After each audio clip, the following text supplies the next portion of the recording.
In today's video, I'm going to teach you how to archive items in Monday.com. Whether you're organizing projects or tidying up your digital space, archiving can be a lifesaver, helping you manage data efficiently. I'll walk you through the process step by step so you can maintain a streamlined workspace without permanently deleting data. Let's get started. To begin, head over to Monday.com on your web browser. You can do this by typing in the URL directly or using a search engine to locate the site. Once you're there, look towards the upper right corner of the page. You'll see the login button. Click on it to begin logging into your account. Now, at this point, you have the option to sign in using Google, or alternatively, you can enter your email address associated with your Monday.com workspace. In case you choose the Google sign-in method, you'll need to select the correct email account. Look for your account on the list that appears and click on it. Either way you choose, this will prompt you to enter your workspace on Monday.com once you've successfully logged in.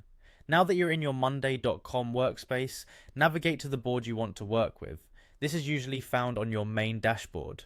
Once you've located the right board, look to the left side of your screen. There you'll see 3 small dotted lines next to the board's name.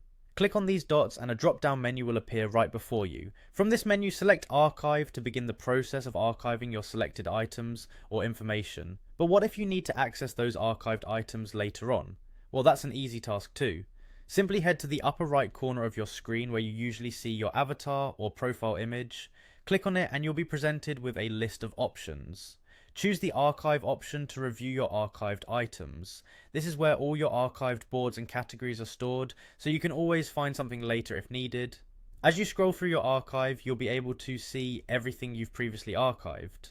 And what if you want to restore something back into your main workspace? Well, that's just as simple. Find the item or board you wish to unarchive and click the checkbox next to it.